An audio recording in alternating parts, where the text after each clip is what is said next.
নমস্কার সুপ্রিয় দর্শক শ্রোতা, সকলকেই স্বাগত হিন্দু লাইফস ম্যাটার ইউটিউব চ্যানেলে। দর্শক, হারাধনের 7টি ছেলে হারানোর গল্প আমরা সবাই জানি। একে একে সবগুলি ছেলেকেই কুমিরে খেয়ে ফেলেছিল। তো এই ক্ষেত্রে এটা এই যে খামেনি সহ তার যেই কমপ্লিট টিমটা যে ওয়াইপ আউট হয়ে গেছে, এটা হারাধনের 7টি ছেলের সাথে খাপ খায় কিনা আমি জানি না সেই গল্পের সাথে, তবে গেছে, সবগুলি গেছে আলহামদুলিল্লাহ, পুরা টিমটাই শেষ।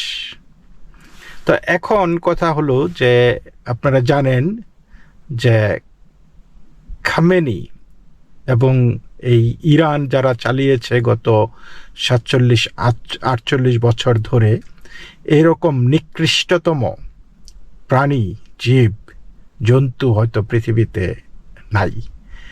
কি পরিমাণে দমন পীড়ন, মব ভায়োলেন্স, মারামারি, এবং সেটা শুধু ইরানের ভিতরেই করেছে সেটা না, মানে কত মানুষকে যে বিনা বিচারে জাস্ট স্রেফ কিল করেছে, মেরে ফেলেছে। এবং সেই জিনিসটা ইরানের অভ্যন্তরে করেই তারা ক্ষান্ত থাকেনি, তারা সারা বিশ্বে টেররিজম ছড়িয়েছে। তারা সারা বিশ্বে তাদের এই প্রক্সি দিয়ে আল শাবাব, তারপরে হিজবুল্লাহ, তারপরে এই হামাস, মানে এই জাতীয় বিভিন্ন ধরনের টেররিস্ট গ্রুপগুলিকে তারা অস্ত্রশস্ত্র দিয়ে, ট্রেনিং দিয়ে, নানান রকমের মানে গোয়েন্দা সাহায্য বা যেইভাবে যা জঙ্গিরা যা যা করে আর কি, তো এগুলি সব করে তারা মানে সারা বিশ্বটাকে তটস্থ করে রেখেছিল। জঙ্গিবাদের মানে অ্যাক্সিস অফ এবল, যেটা president George W Bush junior Bush বলেছিলেন, যে ইরান এবং নর্থ কোরিয়া এবং ভেনেজুয়েলা এদেরকে অ্যাক্সিস অফ এভিল বলেছিলেন আর কি, শয়তানের কি বলে, শয়তানের অক্ষ বা শয়তানের গ্রুপ আর কি।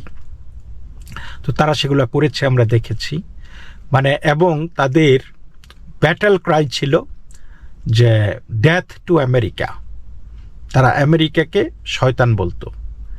আমেরিকা মানে এক ধরনের ধর্মযুদ্ধ তারা চালু করেছিল, যদিও এখানে ধর্মের কিছুই ছিল না, শুধুমাত্র সাধারণ কোমল মনা বা ধর্মবীর মুসলমানদের সেন্টিমেন্টটাকে কাজে লাগিয়ে এটাকে হোলি ওয়ার বলতো। এবং আমেরিকার সাথে সেই প্রক্সি যুদ্ধটা তারা অনবরত করে এসেছে। এবং আজকে তো হোলি ওয়ারে তো মানে ধর্মের পক্ষে আল্লাহ তাল্লাহ যাবার কথা, তাই না? কিন্তু এই হোলি ওয়ারিয়ারদেরকেই তো আজকে শেষ করে দিয়েছে। এই যে মানে কীরকমভাবে তারা টেরর কায়েম করেছে সারা বিশ্বে, তার একটা উদাহরণ দিচ্ছি আপনাদেরকে। গতকালকে আমেরিকার টেক্সাসে এই অস্টিনে তো একটা লোক, সেনেগালের এক লোক, মুসলিম লোক, সে অস্ত্রসহ একটা বারের মধ্যে, যেখানে প্রায় শত শত লোকজন, সেইখানে একটা কোয়াইট নাইস একটা উইক নাইট আর কি এনজয় করতেছিল, সেইখানে গিয়ে গুলি করে অন্তত 8-10 জন মেরে ফেলেছে। এবং তার এই যে আপনার চেহারাটা একটু দেখাই, এই দেখেন, তার যেই পরনে ছিল, যেই পোশাকটা ছিল, সেইখানে লেখা ছিল প্রপার্টি অফ আল্লাহ, বুঝছেন তো? তো এই লোকটা বিশ্বাস করেছিল সে যা করতেছে আল্লাহর কাছে সেটার রিওয়ার্ড পাবে। এরকম হাজার হাজার লক্ষ লক্ষ কোটি কোটি মানুষ আমাদের বাংলাদেশ সহ সারা বিশ্বে এই ধর্মযুদ্ধে, আমেরিকার বিরুদ্ধে এই হোলি ওয়ারকে তারা বিশ্বাস করে তারা এই জঙ্গিপনায় সামিল হয়েছিল। দেখেন দর্শক, এই যে এখন এই ইরানের খামেনি সহ তার যে সাঙ্গপাঙ্গ, এগুলি upper echelon of the Iranian leadership আর কি, it's completely eviscerated, completely wiped out. আপনারা দেখেছেন কিভাবে, এবং খুবই চৌকস একটা আক্রমণ আমেরিকা এবং ইসরায়েল যৌথভাবে করেছে, এবং তারা স্পেশাল ইন্টেলিজেন্সের ভিত্তিতে, নর্মালি যেই আক্রমণগুলি রাতের বেলায় হয়ে থাকে, আমরা দেখেছি যুদ্ধ বিগ্রহ শুরু হয় রাতে, কিন্তু বিকজ ওই রাতের বেলায় সবাই ঘুমিয়ে থাকে বা এলিমেন্ট অফ সারপ্রাইজ থাকে, তো সেইটা এলিমেন্ট অফ সারপ্রাইজের তোয়াক্কা না করে বরং খোমেনিকেই সারপ্রাইজ দিয়ে দিয়েছে। দিনের বেলায় 9টা 9:30টার দিকে ইরানে আক্রমণ করছে, যখন 3টা জায়গায় অন্তত যেখানে তারা এই খোমেনি সহ তার সাঙ্গপাঙ্গরা বা বড় বড় লিডাররা তারা মিটিং করতেছিল, বুঝতেই পারছেন। তো যাই হোক, এবং এইভাবেই সবাইকে এক জায়গায় পেয়ে ফার্দাফাই করে দিয়েছে। এখন দেখেন বাংলাদেশে খুব শোকের মাতম চলতেছে সারা বিশ্বে, ইরান সহ সারা বিশ্বে, যেখানে ইরানিয়ানরা আজকে রিজয়েস করতেছে, ইরানিয়ানরা আজকে ইসরায়েলের পতাকা নিয়ে আনন্দ করতেছে। ভাবতে পারেন, যেই ইসরায়েলকে বলা হতো তাদের চিরশত্রু, মুসলমানদের জাত শত্রু, সেই তারা ইসরায়েলের পতাকা নিয়ে আনন্দ উল্লাস করতেছে। তারা চুল ছেড়ে নৃত্য করতেছে। ইভেন আমার বাসার পাশে ইরানের এক মহিলা পরিবার, তারাও আনন্দে উদ্বেলিত। শুধু আনন্দে নাই আমাদের বাংলাদেশের মুমিনরা, তারা শোকে মুহ্যমান হয়ে গেছে। এমনকি বাংলাদেশ সরকারও ইরানের বিপক্ষে কিন্তু অবস্থান নিয়েছে। তো এই অবস্থায় সারা বিশ্বে যখন ইরানিয়ানরা এনজয় করতেছে, সেইখানে আমাদের বাংলাদেশের লোকেরা শোকে মাতম। ভাবতে পারেন, বাংলাদেশের লোকেরা শোকে মাতম। এমনকি বাংলাদেশের সরকারও এই যে ইরান যে বিভিন্ন দেশের ওপর, জর্ডান, তারপরে বাহরাইন, ইরাক, কুয়েত, কাতার, সৌদি আরবিয়া এবং ইউনাইটেড আরব আমিরাটস, এই দেশগুলির ওপর যে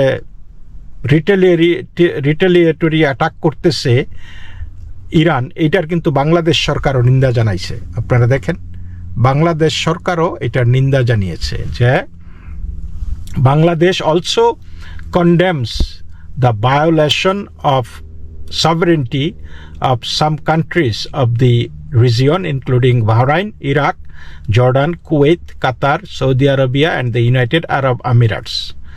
তো বুঝতে পারছেন, বাংলাদেশের সরকারও এখন কোন ঠেলায় পড়ে বাংলাদেশের সরকার এই ইরানিয়ান রিটেলিয়েটরি অ্যাকশনের প্রতিবাদ জানাচ্ছে, আই ডোন্ট নো, বাট জানাচ্ছে। কিন্তু বাংলাদেশের মানুষ শোকে মুহ্যমান, শোকে মানে কাতর। অথচ এই যে গত মাসেই এই ইরানিয়ান রেজিম 30,000 মানুষকে হত্যা করেছে, এইটা নিয়ে বাংলাদেশি মানুষের ভ্রুক্ষেপ নাই। এরা কি মুসলিম ব্রাদাররা ছিল না? এরাও তো তাদের ভাই ব্রাদার ছিল নাকি সৎ ভাই? হয়তো হ্যাঁ, শিয়াদেরকে বাংলাদেশিরা সৎ ভাই মনে করে, কিন্তু তাহলে শিয়া এই রেজিমের জন্য এত মায়া কান্না কেন? যাই হোক, আসি এই যে এলিমেন্ট অফ সারপ্রাইজ, যে তারা যেইভাবে আক্রমণটা করেছে, তো অনেকেই ভাববেন যে আমেরিকার বা ইসরায়েলের কাছে বিশাল বিশাল গোলাবারুদ আছে, মিসাইল আছে, তারা জাস্ট মেরে দিয়েছে। নো, জিনিসটা এইভাবে এত সাদামাটাভাবে জিনিসগুলি ঘটে না।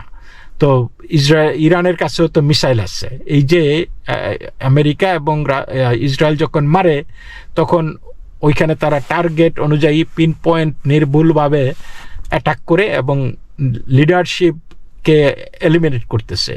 এর মধ্যে ট্রাম্প দাবি করেছে যে ইরানের 9টা নেভি শিপ তারা অলরেডি ধ্বংস করে ফেলেছে এবং বাকিগুলির পিছনে তারা ছুটছে। তো এগুলি কেমনে হয়? তাহলে ইরানও তো এগুলো করতে পারতো, but why they can't do it? আসলে মানে মিলিটারি শুধু অস্ত্র দিয়ে হয় না, মিলিটারি একটা টোটাল ক্যাপাবিলিটি। তো আপনারা এর আগে দেখেছেন যে ইসমাইল হানিয়ে, হামাসের নেতা ইসমাইল হানিয়েকে যখন ইরানে হত্যা করেছিল, তিনি কিন্তু একটা সুরক্ষিত IRGC, ইরানিয়ান রেভলিউশনারি গার্ড কর্পের কম্পাউন্ডে তিনি ছিলেন একটা রাষ্ট্রীয় অতিথি হিসাবে, কিন্তু সেইখানে গিয়ে ঢুকে তারা কিন্তু মেরে ফেলেছে। কিন্তু সেই পরে দেখা গেল যে সেই প্ল্যানটা হয়েছে 2 মাস আগে, সেইখানে বোমা পুঁতে রাখা হয়েছিল 2 মাস আগে।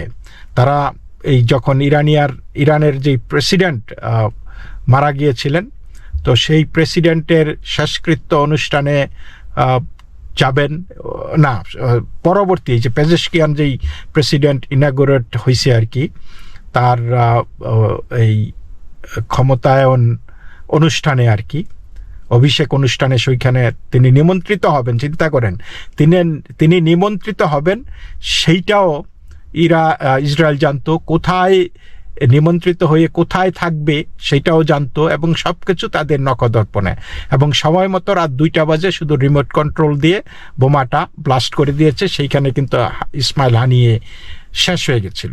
তো একইভাবে এই যে বিভিন্ন জায়গায় আপনারা দেখেছেন যে এর আগের যেই হামলাটা ইসরায়েল করেছিল, হামলার আগেই ইরানের যেই রকেট লঞ্চার জায়গাগুলি ছিল, তাদের যে রাডার সাইট ছিল, এগুলি অকেজো হয়ে গেছে। হামলা এদিক দেওয়া হচ্ছে, হামলার আগেই এদের জিনিসগুলি অকেজো। বিষয়টা কি? তার মানে তাদের অ্যাসেট সারা ইরান জুড়ে ছিল, তারা রেকি করেছে, এবং তারা ওই জায়গাগুলি যাতে প্রতিরক্ষামূলক কোনো ব্যবস্থা না নিতে পারে, এগুলি আগেই অকেজো করে দিয়েছে। তো এই কারণে ইরান কিন্তু বহু মানুষকে, তাদের নিজেদের সিটিজেনদেরকে ধরে ধরে হত্যা করেছে, বিশ্বাসঘাতকতা করেছে বলে। আমি জানি না মোসাদ এজেন্ট কোনো কাউকে ধরতে পেরেছে কিনা, বাট তারা এই ইরানিয়ান নিজেদের মানুষকেই মেরে ফেলেছে, যে তারা গাদ্দারি করেছে, তারা শত্রুপক্ষের সাথে সাহায্য করেছে। ঠিক একইভাবে এইবারও এই যে এই কয়টার সময় খামেনি এবং তার সাঙ্গপাঙ্গরা, বিশাল বিশাল নেতারা, আইআরজিসির নেতারা, প্রতিরক্ষা মন্ত্রী, তারা কখন কোন বিল্ডিংয়ে থাকবে, শুধু 1-2টা না, ওই মানে বিভিন্ন জায়গায় আক্রমণ করে তাদেরকে কিন্তু হত্যা করা হয়েছে। তাহলে তারা জানে কি করে? কারণ এদেরকে বলে অ্যাডভাইজার।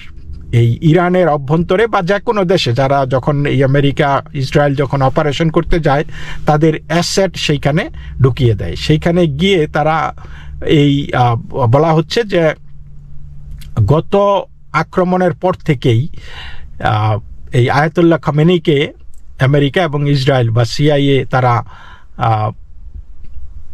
ট্যাগ করতেছিল আর কি, ফলো করতেছিল। এবং সেইখানে যখন এই যে দেখবেন যে একটা বোমা মারতেছে এই জায়গায়, তো হঠাৎ করে আপনি জানেন কি করে যে এইখানে বোমা মারতে হবে? বিকজ ওইখানে অ্যাডভাইজাররা থাকে, এবং অ্যাডভাইজাররা সেইখানে মার্কিং রেখে আসে, এমন একটা কিছু কোঅর্ডিনেট রেখে আসে যাতে বোমাটা ওই গাইডেড মিসাইলগুলো ওইখানেই যাতে পড়ে। মানে এইরকম সিস্টেম করে আসে বিভিন্ন জায়গায়, তারা ঘুরে ঘুরে ঘুরে ঘুরে এবং পর্যাপ্ত তথ্য প্রমাণ নিয়ে ওই জায়গাটাকে মার্কিং করে ওইখানে একটা কোঅর্ডিনেট, যে এত ডিগ্রি থেকে এত ডিগ্রি পর্যন্ত এই জায়গায় মারতে হবে, একদম পিন পয়েন্ট। তখন আমেরিকান বা তাদের ইয়ে থেকে, শিপ থেকে বা ইয়ে থেকে, ফাইটার জেট থেকে সেইখানে নির্ভুলভাবে সেই আক্রমণগুলি করা হয়। সুতরাং এই জিনিসগুলি, পুরা অপারেশনগুলি কিন্তু অত না, এত স্বাভাবিকভাবে দেখলে হবে না। আপনার যত ম্যান পাওয়ার লাগবেই, আপনি অস্ত্র শস্ত্র যত টেকনোলজি থাকুক না কেন, আপনার ম্যান পাওয়ারটা যদি পর্যাপ্ত শক্তিশালী, ইন্টেলিজেন্ট না হয়, মানে ইন্টেলিজেন্সটা দরকার আর কি, স্ট্রং ইন্টেলিজেন্স, রিলায়েবল ইন্টেলিজেন্স দরকার। কারণ এখন স্মার্ট যুদ্ধ, এখন কিন্তু এই যুদ্ধটার আগের মতো বুট এবং দিয়ে হচ্ছে না, গোলাবারুদ দিয়ে হচ্ছে না। এখন হয়েছে যুদ্ধটা হয়েছে স্মার্ট টেকনোলজির যুদ্ধ, এবং সেই টেকনোলজির যুদ্ধে মানুষের ভূমিকাটা অপরিহার্য অবশ্যই। কারণ আপনাকে কারণ টেকনোলজি তো হেঁটে হেঁটে গিয়ে খবর রাখতে, যদিও তাদের সেরকম টেকনোলজি আছে, কিছু না কিছু তারা করতে পারে। যেমন এই যে মাদুরের ধরে আনতে গেল, তখন তো তারা এমন কিছু ব্যবহার করছে, মানুষের ওইখানে যারা ছিল মাদুরুর কম্পাউন্ডে, যেই ভেনেজুয়েলান বা কিউবান রক্ষীরা ছিল, তাদের নাক মুখ দিয়ে রক্ত পড়া শুরু করছে, তারা ডিজি ফিল করতেছে। মানে এইরকম কিছু তাদের আছে আর কি। তো যাই হোক, মুদ্রা কথা হলো যে আমরা যতটুকু ওয়ার গেমটাকে যতটুকু মানে দেখি আর কি, যে সাধারণ একটা বিষয়, জাহাজ থেকে মারলো, প্লেন থেকে মারলো, সেই রকম না।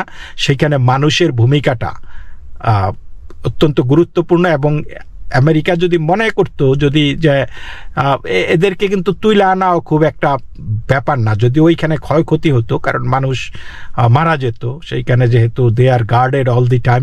কিন্তু সেই রকম অ্যাসেটও ইরানের ভিতরে অভ্যন্তরে কিন্তু আমেরিকান ইসরায়েলিদের আছে।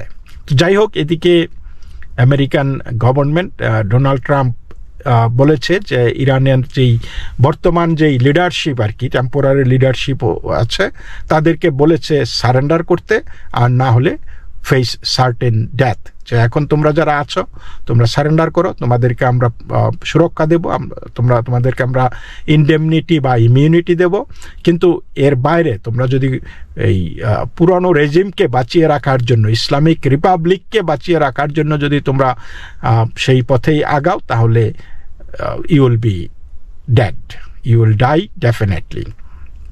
তো এবং আমেরিকা এবং ইসরায়েল বলেছে যে আগামী কয়েকদিন ধরে তারা আরও ইন্টেন্সিফাই করবে অ্যাটাক, এবং বলেছে যে বর্তমান ইন্টারিম যেই গভর্নমেন্ট সরকারটা ইরানের আছে, তারা নাকি ডোনাল্ড ট্রাম্পকে প্রস্তাব দিয়েছে যে তারা আলোচনা করতে চায়, কিন্তু সেই আলোচনাটা আমি বলবো যে রেজিম চেঞ্জ না হওয়া পর্যন্ত এই আলোচনাটার কোনো ভ্যালু নাই। আলোচনায় থাকতে হবে এই ইসলামিক শাসনতন্ত্র, ইসলামিক শাসনের অবসান হইতে হবে, তা না হলে এই যে এত হাজার হাজার ইরানিয়ান যেই মানে আত্মাহুতি দিয়েছে, ইভেন চুল খোলার জন্য যাদেরকে মেরে ফেলা হয়েছে, চুল খোলা রেখে চলার জন্য যেসব মহিলাদেরকে, শত শত মহিলাদেরকে হত্যা করা হয়েছে, তাহলে তার কোনো গুরুত্ব নাই। এই যে দেখেন, মেক ইরান গ্রেট এগেইন, তারা মানুষ স্লোগান দিচ্ছে বিভিন্ন জায়গায় জায়গায়, New York City, Los Angeles, সারা ওয়ার্ল্ডে, ইউরোপে। তো আজকে I think it's a good day for the world, যে এরকম একটা বুচার, যে গত 47টা বছর ধরে ইরানের ওপর একটা শকুনের মতো থাবা বসিয়ে চলেছিল, ইজ নো মোর। তো এই আমার মনে হয় যে Donald Trump is doing very good job, যে দেশে দেশে টাইরেনি ধ্বংস করতেছে, দেশে দেশে যারা নাকি অত্যাচারী নিপীড়ক শাসক, তাদের জন্য একটা সাক্ষাৎ জম হিসাবে ট্রাম্প আবির্ভূত হয়েছে। তো দর্শক, এই পর্যন্তই, সকলেই ভালো থাকবেন, নমস্কার।